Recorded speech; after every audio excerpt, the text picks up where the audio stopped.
There are places in the heart of the Silverwood where the snow never fully melts, holding the memory of old winters in its blue-shadowed hollows. The wolves of the Reach have a saying for this: what the sun cannot touch, the cold remembers. They speak of ice, of stone, of the long dark. They rarely speak of promises, because a broken promise is a patch of ice that never thaws. It remains, treacherous and unseen, long after the season has turned. It waits for a moment of trust, a single careless step, before it splits the world open. Among wolves, there is another kind of ice. The kind that forms when two souls begin to bond, and the bond is torn apart before it is complete. The wolves of the Reach call it Havshel, the half-soul wound. A mate bond, once begun, cannot be undone cleanly. It is not a contract that can be voided. It is a root system, growing beneath the surface, tangling one life into another. Cut it, and both trees bleed. Not enough to die, just enough to never quite stop hurting. A phantom limb, a missing note in every song, a cold spot in the chest that no fire can warm. Most wolves who suffer the Havshel do not last beyond 3 or 4 years. The grief of the inner wolf is not a quiet grief. It is a howl with no echo, and it hollows a person from the inside out. 2 wolves survived 5 years of it. One became a king, the other became something worse. She became untouchable. That they survived it all said less about their strength than about their stubbornness. They had each found something to live for that was louder than the wound. He had duty. She had rage. The throne room of the Silverwood Reach was built for giants and gods, all soaring stone and cold air. It was a chamber designed to make men feel small. King Brannock felt less like a man and more like a ghost haunting his own life. He was 25 and looked older. The Havshel had thinned him, carved hollows beneath his cheekbones that no amount of food could fill, and left a fine tremor in his hands that he had learned to hide by keeping them clasped behind his back or gripped around the arms of the throne. His dark hair, like Anwen's, had begun to silver at the temples, though he did not know hers had done the same. The scent of pine from the Yule wreaths was sharp, a scent of celebration that felt like a mockery. Outside the tall, arched windows, the snow fell in a thick, relentless curtain, burying the world in white silence. It was a beautiful death. His beta, Leith, stood by the fire, his broad shoulders slumped. The flames cast his weathered face in a dance of orange and black. He had not spoken in 10 minutes. No one had. The silence in the room was heavier than the stone walls. Inside Brannock, his wolf was a restless, pacing shadow. "Go," his wolf said. Not in words. Wolves don't think in words, in images, in urges. A direction. South. A scent remembered so vividly it might as well be present. Pine, honey, warmth. Go now. Go find. Go fix. There's nothing to fix, Brannock told it, the way he had 1,000 times. Liar, his wolf said, and went back to pacing. 5 years of this.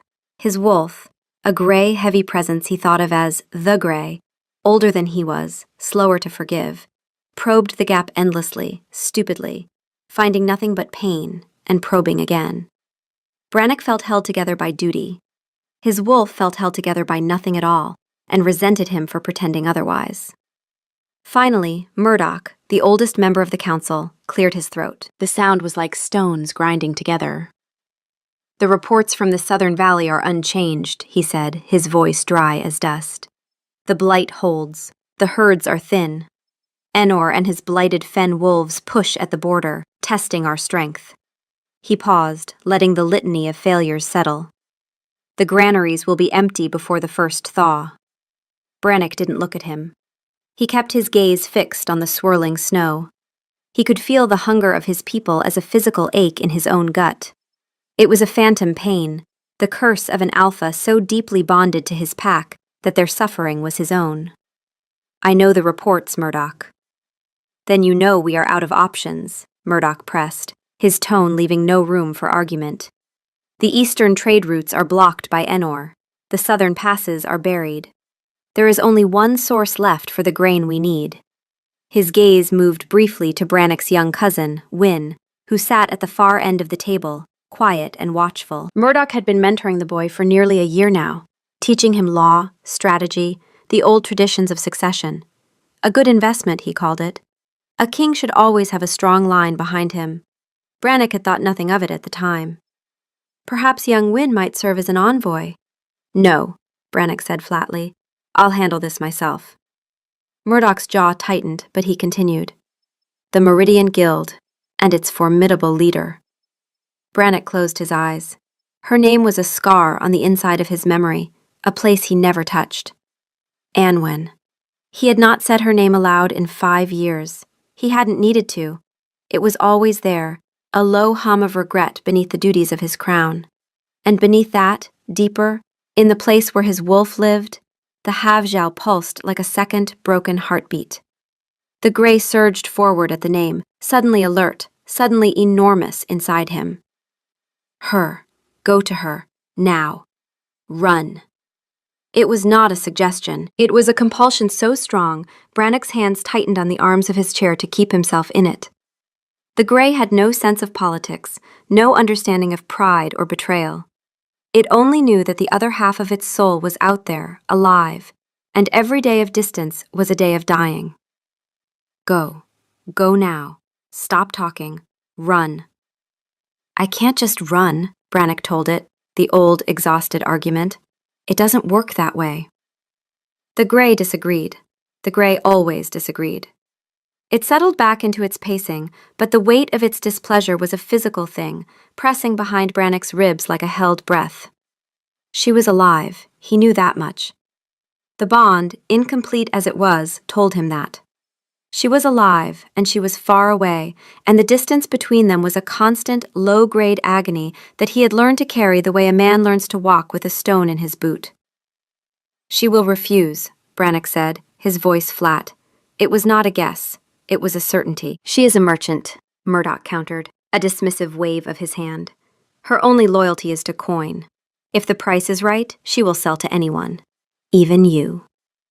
Brannock finally turned from the window, his dark eyes cold as the winter outside. You, of all people, should know it is not that simple. Murdoch met his gaze without flinching. The old wolf had served Brannock's father, and his father before him. He had raised a daughter, Elspeth, alongside Brannock, the two of them the same age, schooled in the same halls. The match had been discussed openly, repeatedly, at council level since they were children. Murdoch had brought it up to Brannock's father 6 times. After the old king's death, he had brought it up to Brannock directly, twice, then 3 times, each time more pointedly. Brannock had never taken it seriously.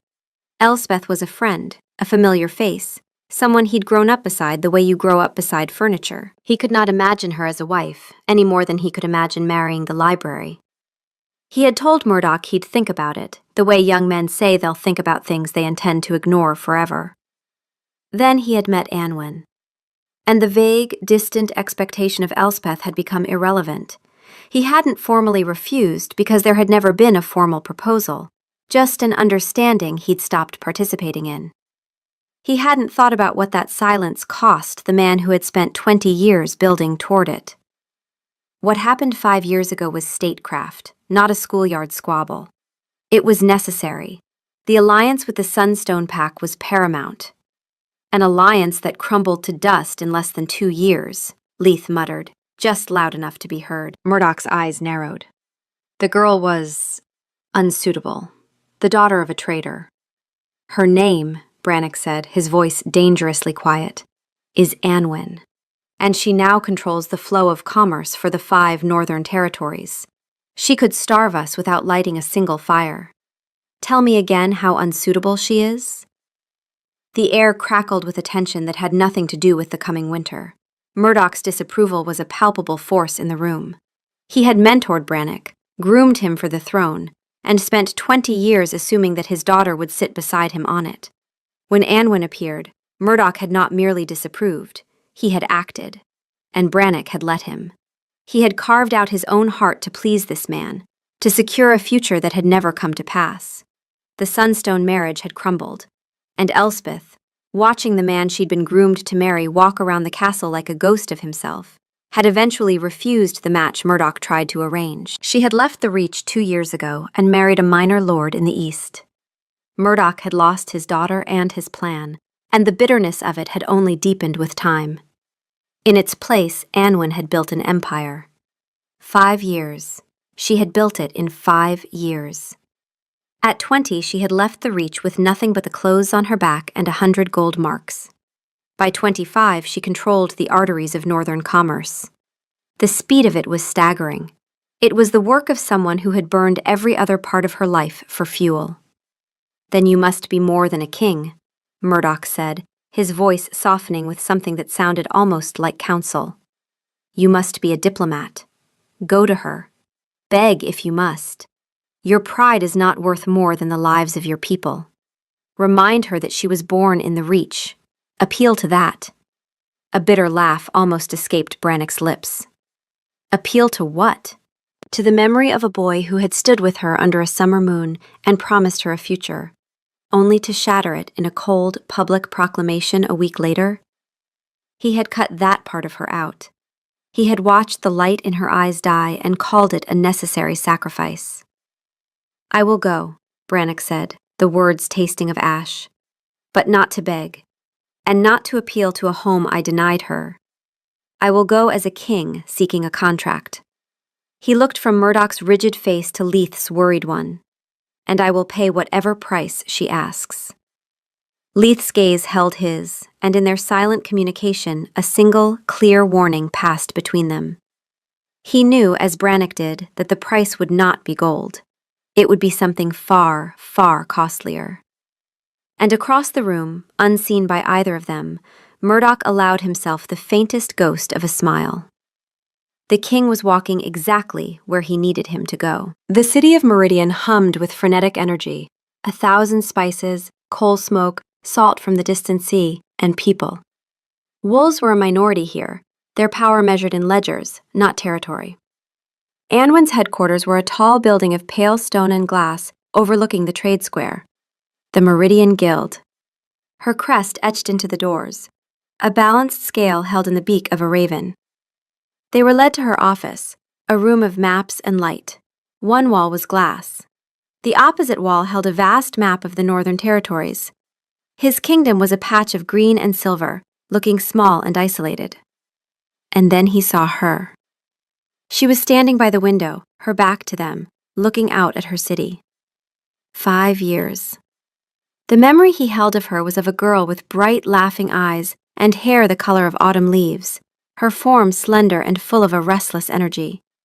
The woman who turned to face him was a stranger carved from that girl's memory. Her hair was still the same fiery auburn, but it was coiled in an intricate, severe knot at the nape of her neck, and at the temples, threaded through the copper and gold, he saw it, a scattering of silver. Not gray, silver. The half-shell's fingerprint on the body.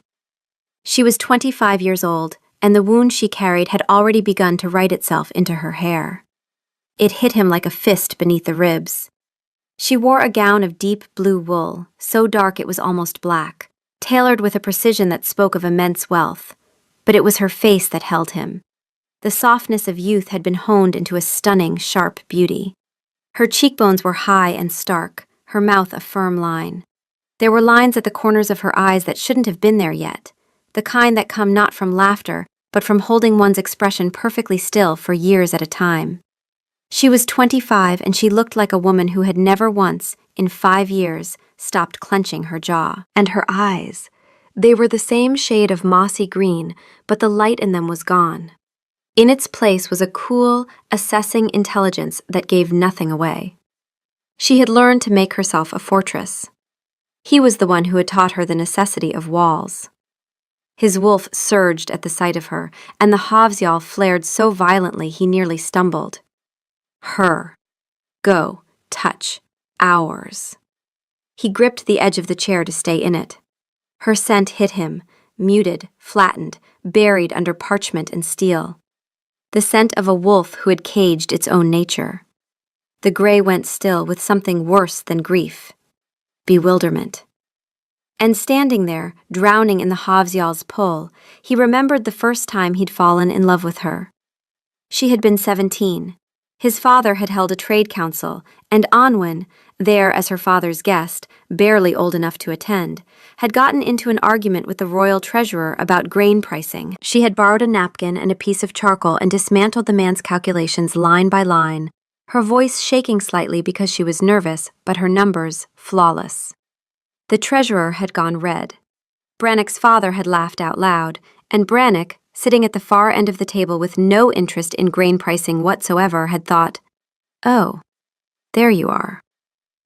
That girl was still in there somewhere, he was sure of it.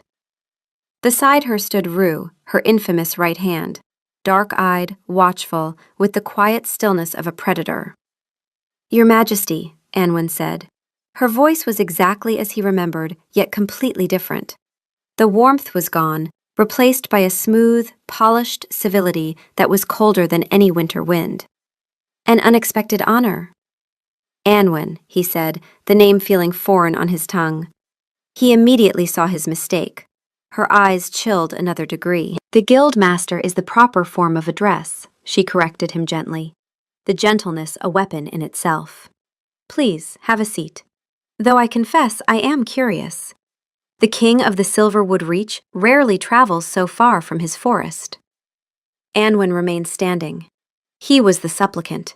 The negotiation was surgical. Triple the market rate, 30% upfront in gold bullion. Punitive terms that would gut the treasury. She dismantled his counteroffer. Armies, council seat, tariff reductions, in minutes. "Your lumber is worthless until the thaw. Your mines are thin. Your fur trade is crippled." Each word a dart. She knew his assets better than his own treasurer.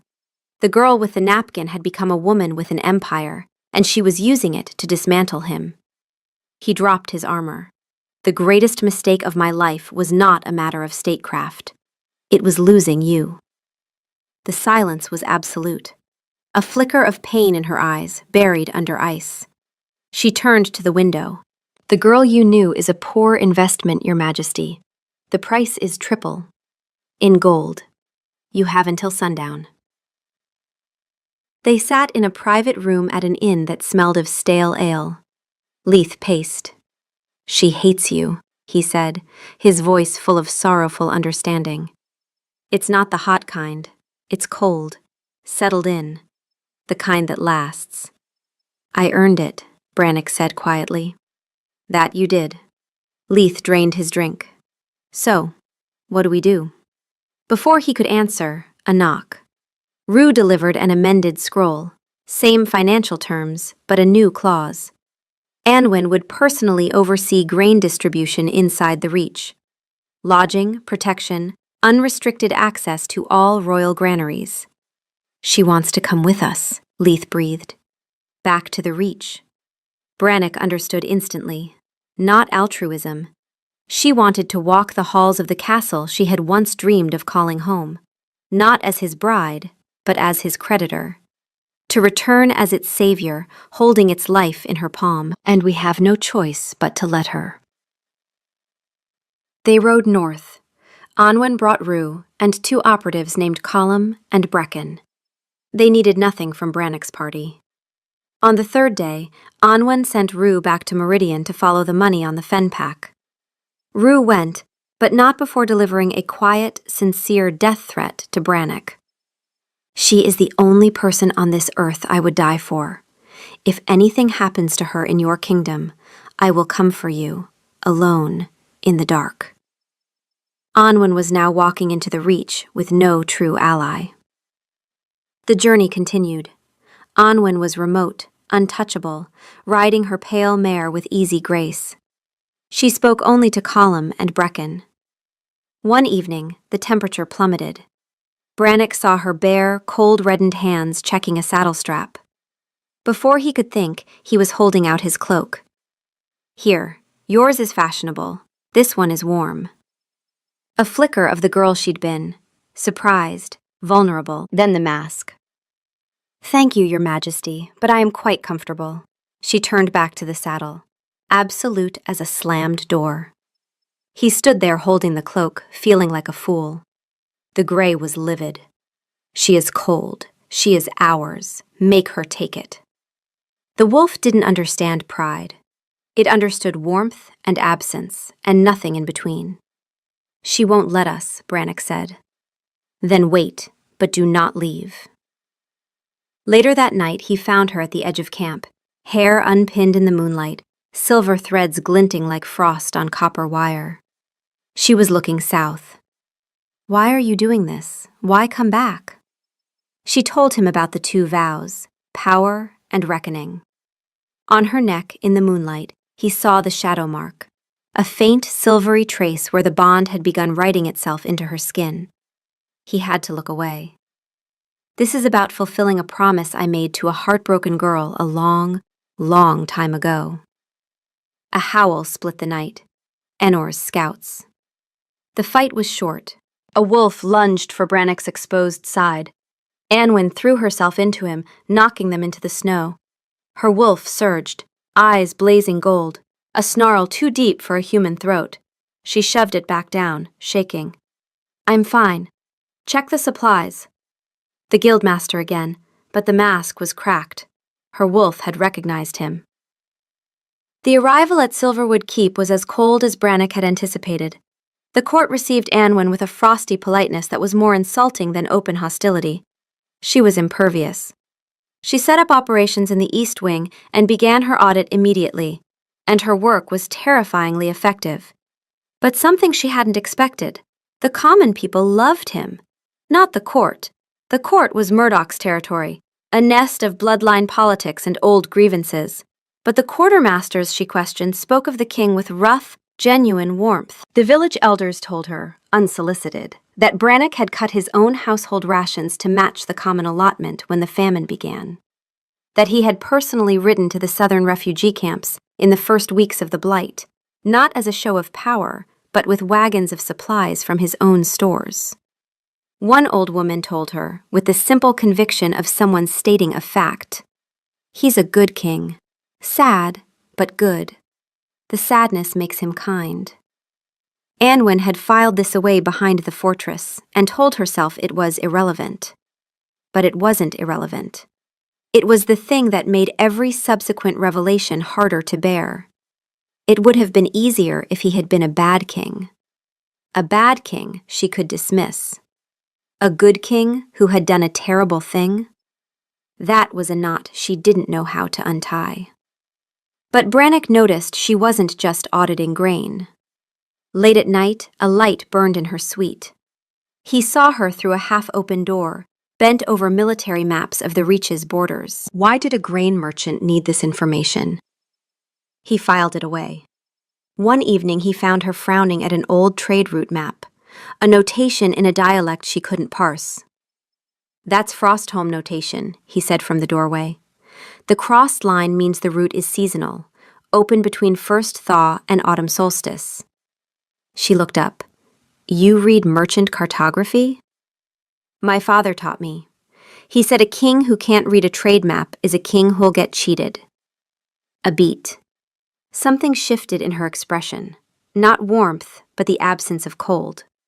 The first time she'd seen him as something other than the man who broke her. She'd seen him as someone competent in a domain she respected.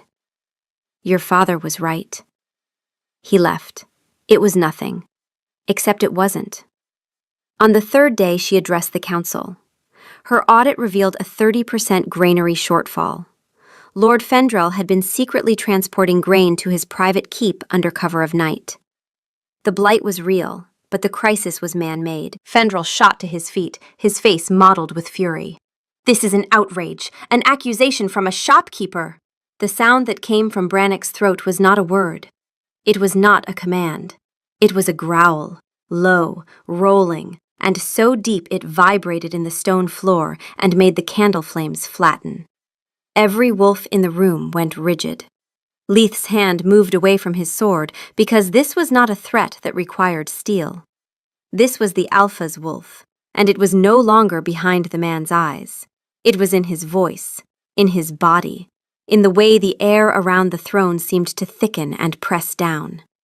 Fendrel sat, Not because he chose to, because every instinct in his wolf body told him that the creature looking at him through the king's eyes would tear his throat out if he said another word about the woman standing at the council table.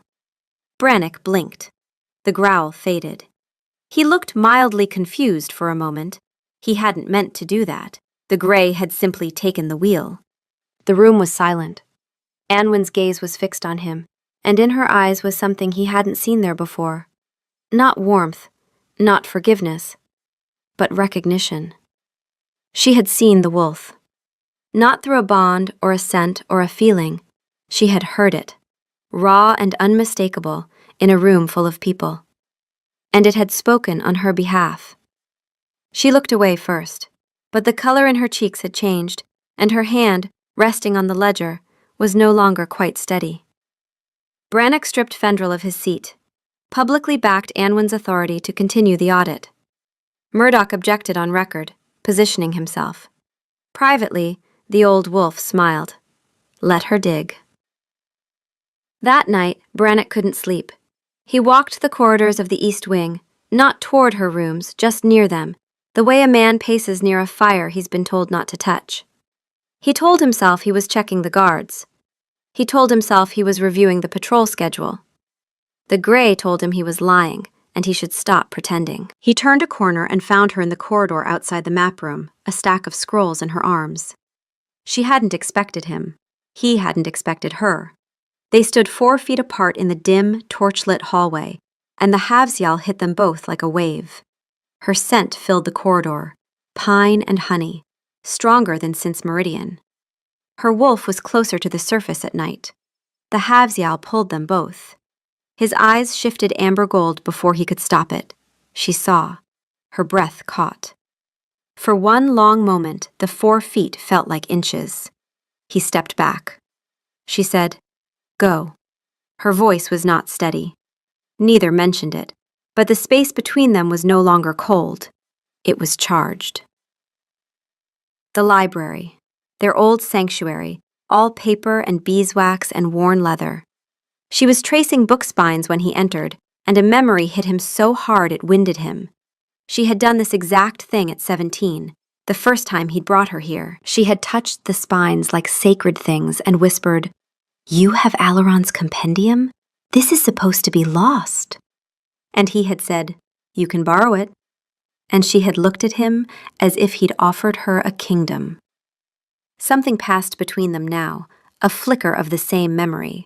The fortress wavered, then snapped shut. "Thank you," he said, his voice quiet in the vast, silent room. She didn't turn. "I was merely protecting my investment, Your Majesty. Starving kingdoms are poor business partners." "Stop it," he said, his patience finally snapping. "Stop hiding behind the guild and your ledgers. You didn't have to do that. You could have simply delivered the grain, taken your gold, and left us to our own corruption.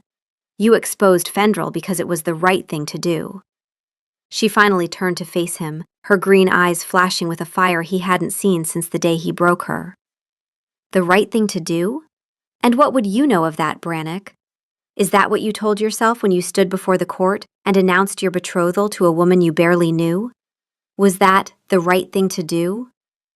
The accusation, sharp and potent after 5 years of silence, struck him like a physical blow. "No," he said, his voice raw. "It was the act of a coward. But it was not as simple as you think." "It seems very simple to me," she shot back, her voice trembling with suppressed fury. "You chose a crown over me. You chose power over a promise. There is nothing complex about that." Her voice changed then. The fury drained out of it, replaced by something colder and more precise. The voice of a woman recounting facts she had gone over so many times they had worn grooves in her mind. "Do you know what I remember most? It's not the proclamation. It's the silence before it. You stopped coming to the library 3 days before the announcement. You stopped meeting my eyes at meals. I told myself you were grieving your father, that you needed space." She paused. "And then I heard your voice in the throne room, not speaking to me, never to me, announcing your betrothal to a woman I'd never met. I was standing behind a pillar. Nobody even knew I was there." She looked at him, and the steadiness of her gaze was worse than any accusation. "You didn't look for me. You didn't come find me afterward." And then Murdoch stood before the council and accused my father, by name, in open court, of using me to manipulate the crown for trade advantage. He called my father a schemer. He called me a tool. And you sat there, Brannock. You sat on your throne and you said nothing. Your silence was the seal. Every merchant in the Reach heard that the king's own council had named my father a fraud. His trade partners pulled their contracts within the week. Doors that had been open to him for 30 years closed overnight. Her voice didn't waver. It was the steadiness that was devastating, the steadiness of someone who had rehearsed this in her head 1,000 times, who had said these words to an empty room in Meridian at 3 a.m, who had refined them into a weapon so sharp she could deliver them without bleeding. My father found me in my room that night, packing. He didn't say anything. He just sat on the bed and sewed gold into the hem of my dress. 100 marks, everything he could spare. We didn't speak. In the morning I was gone. She held his gaze. I never saw him again. The silence that followed her words was the worst silence of Brannock's life. Because she was almost right. Almost. But not entirely, and the difference was the one thing he had never told anyone. He took a step closer. I need you to hear what those 3 days actually were. The 3 days when I stopped coming to the library. You thought I was grieving. I was fighting. She went still, watching him. Murdoch showed me the letters the night my silence began. And I didn't just accept them. I argued with him for 3 days, behind closed doors, in his chambers, in mine, in the corridors at midnight. I told him the letters didn't justify breaking a courtship. I told him I wanted to speak to your father directly. I told him the Sunstone match was unnecessary. His voice was raw but steady, the steadiness of a man forcing himself to be precise about the worst thing he'd ever done. He brought in 2 other council members. They made it a question of duty. They told me a king who chose a merchant's daughter over a strategic alliance was a king who would lose the Reach within a generation. They told me my father would be ashamed. He paused. And when I lost that argument, when I wasn't strong enough or experienced enough to overrule a man who had been running the kingdom since before I was born, I tried to limit the damage. He wanted your father arrested, charged with conspiracy against the crown, imprisoned. I told him no. I overruled him. It was the first time I'd overruled Murdoch on anything, and it cost me every shred of political capital I had as a new king. But I couldn't stop the public accusation. He insisted the council needed justification for the Sunstone match, and I didn't know how to stop him. I didn't know how to be a king who says no to the man who taught him to be a king. He looked at her. And the night before the announcement, I did one more thing. I sent Leith. Something shifted in Anwen's face. Not understanding, not yet, but the beginning of it. I sent Leith to your father at midnight. No letter, nothing that could be traced. Just Leith, standing at his door, telling him what was coming, telling him to prepare you, to make sure you had what you needed to leave. His voice cracked. The gold in your dress, Anwen. Your father had it ready because I warned him. I couldn't stop what was happening, but I could make sure you didn't leave with nothing. It was the smallest, most pathetic act of cowardice, disguised as kindness. And I have lived with the knowledge of it every day since. She stared at him. He could see her recalculating, the memory of her father sitting silently on the bed, sewing gold into the hem, not surprised, not panicked, just quiet and prepared. He had known. He had known because the boy who was about to destroy his family had sent a friend in the dark to warn him. It wasn't enough, Brannock said. I know that. I stopped the arrest and let the accusation stand. I warned your father and let his name be destroyed. I fought for 3 days and then surrendered. None of it was enough. But I need you to know that I wasn't entirely his. Not even then. There was a part of me that knew something was wrong. I just wasn't brave enough to follow it all the way to the truth. What truth? She said, her voice flat. What reason did you have to believe any of it? Murdoch gave me something. something that made the betrayal feel justified. Her brow furrowed. What are you talking about? Brannick walked to his study without another word. He came back carrying a small wooden box, old and plain. His hands were not steady. He set it on the library table and opened it. Inside were 3 letters, yellowed with age, the paper still heavy and fine. They were written in a merchant's hand, or what looked like one. These. He showed me these the night it all started. He told me your father was using our relationship for trade leverage, that you were part of it, that your affection was a trap. He pushed the box toward her. These were the proof he presented to the council. These were the reason I couldn't fight harder, because I believed them.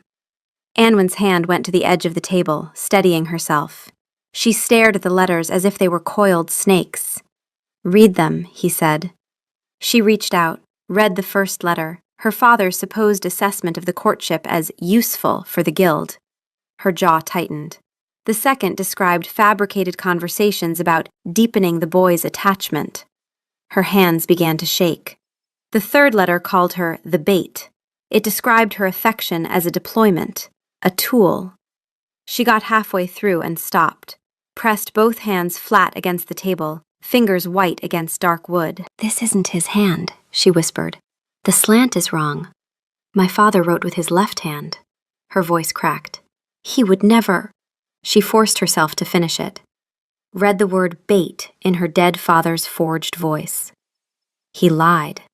Not the guildmaster's voice, a girl's voice. My father loved you. He was proud. I know, Brannick said, his voice breaking on the word. The Sunstone Alliance was never meant to last. A placeholder.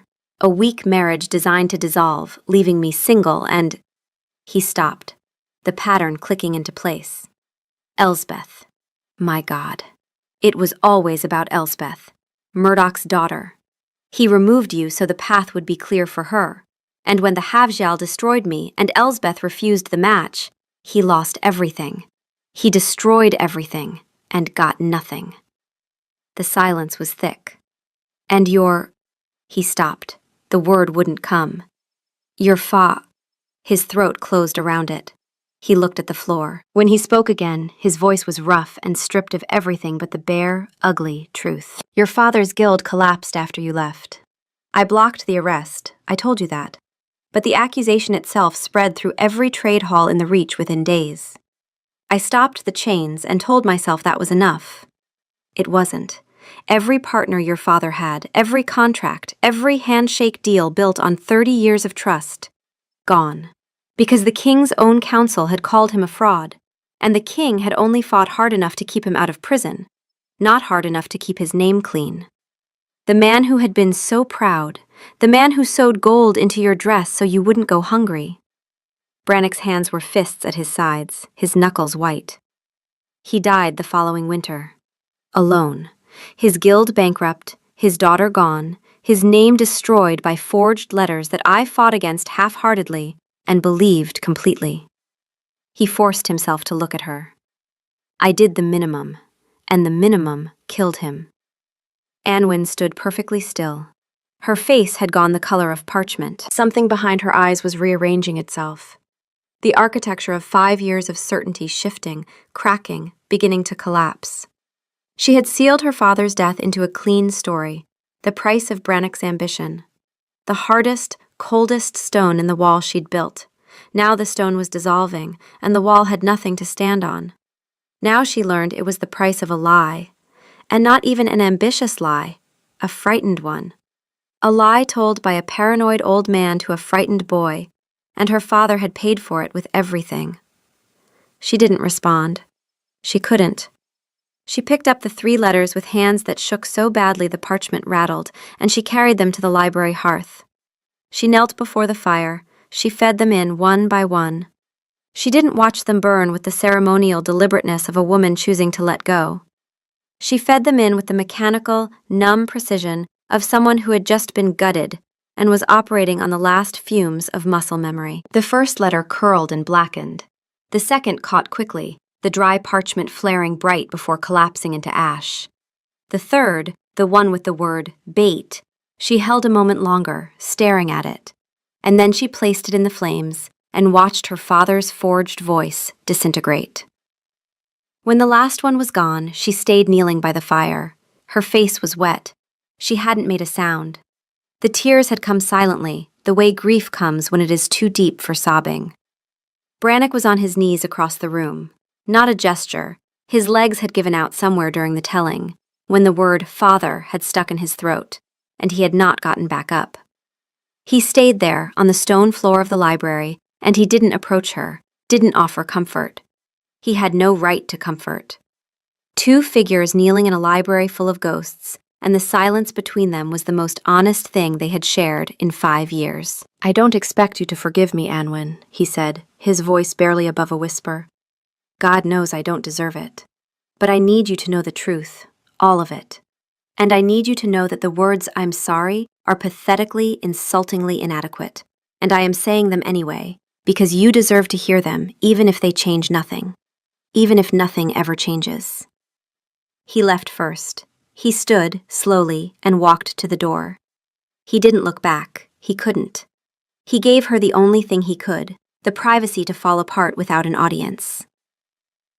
Anwen barely made it to her chambers before the collapse came. She slid to the floor. The clean story: he chose a crown over a girl, rewritten in forged ink and ash. He'd been manipulated. Her years of rage were aimed at a phantom. I was so sure he chose it. If he didn't choose it, then I lost everything for nothing. A memory, her first winter in Meridian. A rented room on Carver Street, so small she could touch both walls. A single candle. A stolen shipping manifest. Her wolf howling inside. A constant, low grief. She had pressed her palms against the floor and said, "Stop. Please stop. I can't do this if you don't stop." So she'd built a cage, starved the wolf, buried it under numbers and discipline until the howling went quiet. Now the cage was cracking. The truth about the letters, the contact during the wolf attack, everything at once. She shifted for the first time in 3 years. Ragged, violent, painful. A sound that started human and ended as something else. Auburn-furred, lean and fierce, green-gold eyes burning. Her wolf thought in fragments. Where? Where is the rest of me? Where? She keened, lower than a howl, infinitely more devastating. The sound of a bond half formed and half destroyed. It carried through the stone walls like smoke. Across the castle, the gray screamed. She is calling. Go, go, go. He was at her door in seconds, raised his hand, stopped. He was the architect of that grief. Open the door. She needs us. Sometimes the most loving thing is not entering a room you haven't been invited into. He sat on the stone floor, back against her door. Let the gray reach across the hobshell, a low rumble. I'm here. I know it hurts. I'm not leaving. The keening softened. Silence. Then a body shifting back and muffled human crying. He stood. He placed his palm flat against the door, then he went to the kitchen.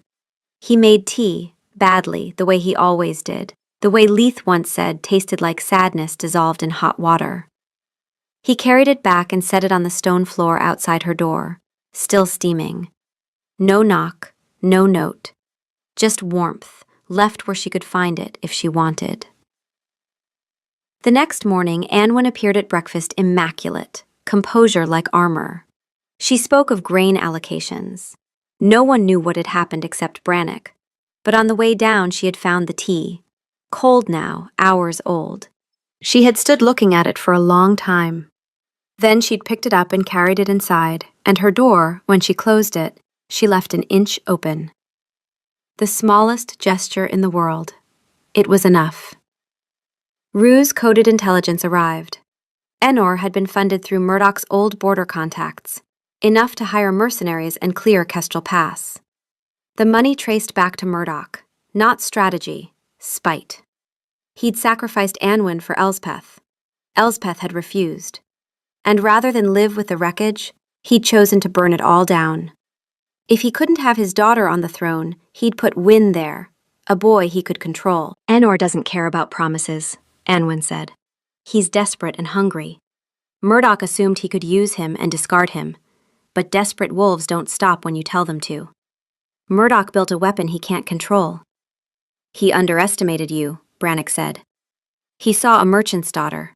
He never imagined a queen. A faint, sad smile. He's not the only one.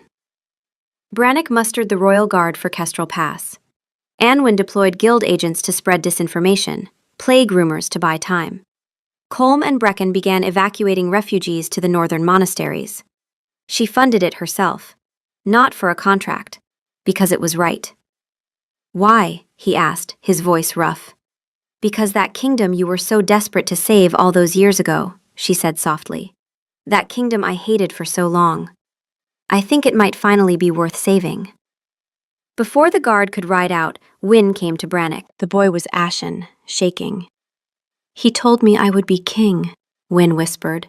He told me you were failing, that I had a duty. I believed him. I didn't know about the funding. I didn't know about any of it, but His voice cracked. I let him shape me. That makes me complicit. Brannock looked at the boy, his cousin, his blood, a pawn in an old man's game, and saw himself at 20, scared, manipulated, making choices in someone else's shadow. The pragmatic move was exile, or imprisonment. Wyn had been part of an attempted coup, however unwittingly. Leaving him free was a risk. The court would whisper, "You're not complicit," Brannock said. "You're young, and you trusted the wrong man. I know what that feels like." He held the boy's gaze. Ride south with the guard, not as a prince, as a volunteer. Help with the evacuation, carry grain sacks, sleep in the cold. Let the people of the Southern Valley see a member of the royal line working beside them with his hands. Not because I'm ordering you to, but because it's the right thing to do. Wyn straightened. For the first time, he looked less like Murdoch's puppet and more like his own person. He nodded and went to saddle his horse. Leith watched him go. That was either very wise or very stupid. Probably both. The court will call you soft. The court can take it up with the guildmaster. She terrifies them more than I do. Leith snorted, the closest thing to a laugh the old beta had produced in months. The climax came not with a clash of swords, but with the weight of words in the cold air of the throne room. Murdoch did not flee. When word reached him that Brannock knew the truth, the old wolf did not panic. He did what he had always done. He moved a piece on the board. He appeared in the throne room at midday, dressed in his full council robes. He looked to the place where Wyn should have been standing, and found it empty. "Where is the boy?" he said, the first crack in his composure. No one answered. The boy was 50 miles south, hauling grain sacks in the snow, but Murdoch pressed on. He addressed the council directly, his voice ringing with authority. The king was failing, the kingdom was starving. Brannock's judgment could no longer be trusted. He had given a merchant, an outsider, power over noble houses.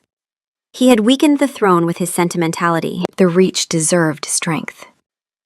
"You brought this on yourself, boy, your softness, your obsession with that merchant girl." And then a clear, calm voice from near the hearth. The council should see something before it makes any decisions. Every eye turned to Anwin. She stepped forward carrying a leather folio. Inside were two things.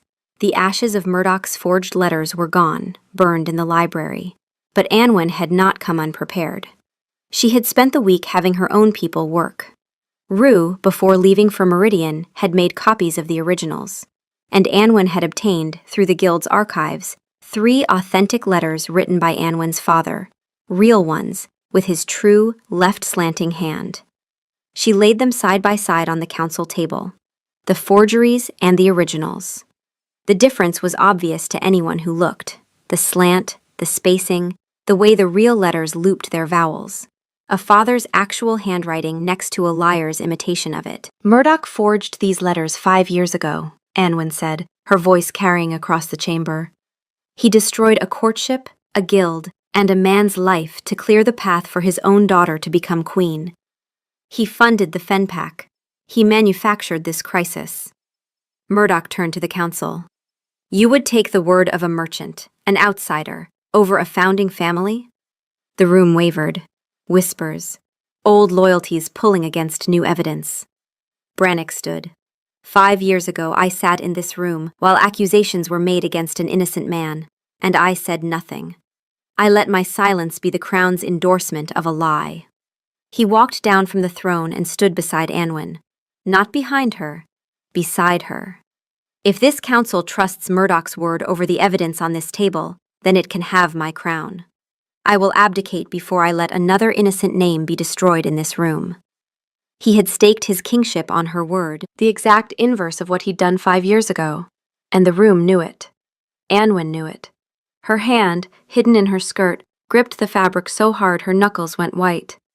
Not from fear. From the shock of watching a man choose her, publicly, at cost, in the same room where he'd once let her be erased. The council turned. She turned to walk away. And then she stopped. And turned back. And the composure broke, just for a moment, just for one sentence, but the sentence came out in a voice that was not the guildmaster's and not the woman of steel, but the girl who had received a message 2 months too late in a rented room above a shop. My father sewed gold into my dress the night I left, she said, and her voice shook on every word. He sewed it in with his own hands because he knew I would have nothing. And he died alone that winter, and nobody told me for 2 months. And I never got to bury him. You did that. Not statecraft. Not strategy. You. You killed a good man who never hurt anyone. And you did it with a pen and a lie. And you don't even know his name. The silence that followed was the loudest thing in the room. Murdoch looked at the floor. He did not look up again. The council didn't need to vote. The evidence was on the table. The room had already turned. Murdoch could see it in every face. The shock, the disgust, the cold recalculation of men who had trusted him for decades and were now seeing, for the first time, what he actually was. He tried for the door. Leith was faster. Brannock's sentence? Not death, but exile. Stripped of name, lands, titles. Every wolf of the Reach would turn their back. A packless ghost. Worse than death for a wolf. Murdoch's composure broke, not into fury, but into something worse, a quiet, devastated honesty. I had a daughter who was supposed to be queen, he said, his voice barely above a whisper. I spent 20 years building that future, and you chose a merchant's girl over her. Everything I did, the letters, the Sunstone match, the fen, all of it, started there. He looked at Brannock with something that was almost, horribly, grief. Elsbeth won't even speak to me. She knows what I did. The last thing she said to me before she left was, I would rather die alone than be queen of a kingdom my father built on a girl's broken heart. And she meant it. And she left. And she will never forgive me for it. 2 daughters, 2 women who had walked away from the wreckage Murdoch had made. One to build an empire, the other to build a life as far from him as she could get. The mirror was almost too perfect to bear. Neither will I, Brannock said quietly. Murdoch looked at Anwen one last time. You won, he said. There was no venom in it, just the flat acknowledgement of a man who had played his last hand and lost everything. I didn't win, Anwen said. I survived. There's a difference. That night, long after the court had dispersed and the castle had fallen into an exhausted quiet, Anwen sat alone in the library. She had taken her hair down. It fell around her shoulders, copper and silver, the silver more visible now than it had been even a week ago, as if the act of letting go had accelerated something. And she sat in the old leather armchair, the same one where, 5 years ago, Brannock had found a girl asleep with a book of poetry. She wasn't reading. She wasn't doing anything. She was just sitting, her hands in her lap, staring at the fire. She was so tired.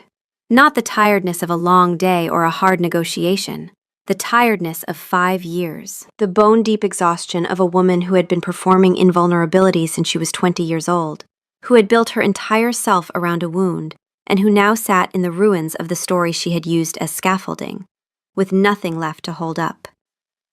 She had won. She had returned to this kingdom, stood in its hall, looked the man who broke her in the eye, and made the architect of her destruction kneel before her competence. The promise to the heartbroken girl was fulfilled, and she felt nothing. Not triumph, not relief, just the vast, echoing emptiness of a purpose completed, and the terrifying question that follows. What now? She looked at her hands, merchant's hands, clever hands, hands that had signed 1,000 contracts and never shaken once. They were shaking now. I spent 5 years becoming someone who didn't need anyone, she thought, and I'm so tired of her. But I don't know who's underneath. I don't know if anyone is underneath. The fire crackled. The library smelled of paper and beeswax and old memories. And in the silence, she allowed herself to do something she had not done since the night she received word of her father's death in a rented room in Meridian. She cried. Not the silent tears of the letters burning. This was ugly, graceless weeping, the kind that warps the face and steals the breath, the kind that makes a sound like something breaking that was never meant to bend. She cried for her father, who had sewn gold into her dress and died alone in a cold house with a ruined name. She cried for the girl whose wolf had been caged so long it had forgotten how to run without pain. She cried for the years of nights she had spent alone in Meridian, telling herself that the ache in her chest was ambition, not grief. She cried for the boy who had knelt on this library floor and couldn't say the word father without his voice breaking. She cried for the waste of it. 5 years that should have been theirs, burned to ash by a frightened old man with a pen and a conviction. She cried until she was empty, and then she sat in the quiet, wrung out and raw, and felt, for the first time in 5 years, like something real instead of something performed. He found her the next morning on the battlements, watching the dawn. She looked like a woman who had been through a fire and come out with no armor left, and was still standing anyway. I spent 5 years hating you, she said. The hate was useful, it was fuel. Without it, I don't know if I would have survived Meridian. So I am not sorry for it.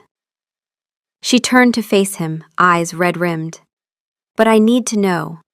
If there were no famine, no crisis, would you have ever come to find me? I don't know, he said. That's the honest answer, and I hate it. Thank you for not lying. Silence. The dawn was pale. Something hit him. He'd never grieved his own lost years, not what he'd done to her, what was done to him. A boy with a summer moon and a girl with autumn hair, and a man he trusted took it all. The grief surfaced, not as tears, as a single exhale, the sound of setting down something carried too long. What do you need from me? To be seen? There's no happy ending to skip to. Whatever this is, it's something else. My wolf remembers, she said, and the admission cost her. My wolf never stopped. But the rest of me? I've been a fortress so long, I don't know how to have a door. Then I'll wait outside, as long as it takes. You sat outside my door once already. You heard me. A pause. Then, so faint he almost missed it. I found your tea. It was terrible tea. It was the worst tea I've ever tasted. Leith was right. It tastes like sadness dissolved in hot water. He stared at her. Leith told you that? Leith tells me everything. He's terrified of me. The corner of her mouth twitched. Not a smile, but the architecture of one. He felt something crack in his chest that wasn't the Havhjel. Something warmer. My wolf did hear you, she said quieter. Through the door. That rumble. After 5 years of silence, to feel someone on the other side, she paused. She stopped keening because of you. Not because the grief passed, because she wasn't alone in it. The crisis passed, Kestrel Pass fortified in time. Enor retreated. Without Murdoch's gold, his hired swords melted away within weeks. The grain arrived. Anwen oversaw distribution personally, and the name of the guildmaster was spoken with a respect no title could have bought. One evening, a week before she was set to leave, they were reviewing supply manifests in the library, working, not talking about anything that mattered, and Anwen said, without looking up, "Your eastern timber valuations are wrong." "They're not?" "They are. You're using last year's frost damage estimates. The actual yield is 12% higher." "Show me." She pulled the figures. He pulled counter-figures. They argued for 20 minutes, properly argued, with numbers and heat and the kind of intellectual friction that makes the air vibrate. She was right about the frost estimates. He was right about the transport costs she'd overlooked. They met in the middle, and when it was done, they were both slightly breathless, and there was a beat of silence where they looked at each other across the table. This was what it would have been like if Murdoch hadn't intervened. The arguing, the competence, the equal footing, the breathlessness. "You're still wrong about the fur trade tariffs," she said. And he smiled. A real smile. Not wry, not grim. Real. And her wolf stirred, not with pain, but with something dangerously like warmth. The morning she was set to leave, she told him she'd be going by midday. Her bags were packed, her horse was saddled. "Stay," he said. Not a command, a plea. "Don't make me hope again," she whispered. "I'm not asking you to hope. I'm asking you to choose. You can go back to Meridian, and I will spend the rest of my reign making sure your name is spoken with honor. You owe me nothing." He paused. "Or you can stay, and we can find out what's on the other side of all this. I spent 5 years becoming someone who didn't need you. I don't know how to undo that. But leaving feels wrong, and staying terrifies me. And the last time I trusted what I felt about you, it destroyed my life. So I'm staying, not because I forgive you, not because I love you, because I'm tired of running from this, and I want to find out what's on the other side." She reached out, fingers on his chest, over his heart. He flinched toward it. She flinched back. Neither pulled away. 2 flinches, 2 choices to remain. A beginning. Outside, the sun broke over the horizon, flooding the throne room with new light. 1 year later. The library had changed. Fresh candles, a green wool throw on the old leather chair, wildflowers on the reading table. Brennick suspected Leith, who had developed a fierce, gruff protectiveness of the guildmaster. "She is the scariest person I have ever met," the beta had said. "Do not tell her I said that." A year. Anwen had not become queen. She moved between Meridian and the Reach in her own rhythm. 3 weeks in her city, 2 in his. Separate quarters, council meetings by invitation, quiet meals that slowly lost their formality, arguments about tariff structures. She won most of them. They did not touch. The moment in the throne room, hand on chest, had been the beginning and the boundary. There were days the Havsjell ached so badly, Brennick had to leave the room rather than reach for her. 2 months in, it broke open. A visiting lord toasted Brannick on securing the guildmaster's services. Keep the merchant close and the gold closer, eh? And Anwen smiled in public and detonated in private. Is that what people think? That this is a business deal with a woman attached? She was shaking with fury. I don't know what I am to you. I don't know what I am to myself. And you, every quiet evening, every time you leave the room rather than reach for me, you think I don't notice? You're patient and kind, and I hate it, because it would be easier if you gave me something to fight against instead of this gentleness I can't defend against. He owed her more than patience. He owed her truth. You want to know what you are to me? You're the first thought I have every morning, and the last thing my wolf reaches for at night. I want you back so badly it takes my breath away. The gray doesn't sleep. I am not patient because I am noble, Anwen. I am patient because I am terrified that one wrong step will make you leave, and I cannot survive losing you twice. Silence. The fury reshaping into something more complex. That's not fair, she whispered. None of this is fair, but I'm here. Being near you, even when it hurts, is still better than a single day of the 5 years without you. Don't ask me to pretend I don't want this. I'm done pretending. She sat on the floor, back against the desk, exhaustion under the fury. I don't know how to do this. I don't know how to be in the same room with someone I'm not sure I've forgiven, and feel my wolf reaching for him every time he breathes. He sat across from her. I'd rather not know with you than be certain without you. That's a terrible line. I'm not a poet. You're really not. The possibility of a smile. Then, stop tiptoeing. You're in the room now. I'm not made of glass. I'm made of whatever's left after glass breaks. I'm ready for real. From that night, he stopped being careful. Brought tea without asking. Argued back. Let the gray growl when a visiting alpha made a remark about the guildmaster. Anwen met his gold-flecked eyes across the table, and the look on her face was not displeasure. At 3 months, he called a full court session and read a formal declaration. The accusations against Anwen's father were based on forgeries. The father was an honest man. The crown formally restored his name. Anwen stood at the back, very still, and listened to a king say her father's real name in the same room where it had been weaponized. Afterward, she found him in the corridor, trembling from the political cost. She took his hand, just for a second, and said, "That was not the minimum." At 4 months, he found her with bags half-packed. Every hallway has a ghost in it. I thought staying would make it better. It's making it worse. Do you want me to have your horse saddled? She stared at him. You'd really let me go? I'd hate it, but yes. She sat on the bed. Then, I found the council minutes, the session where Murdoch presented the accusations. You argued against formal charges. The minutes record it. She looked at her hands. My father was never arrested. I spent 5 years thinking Murdoch chose the subtler weapon.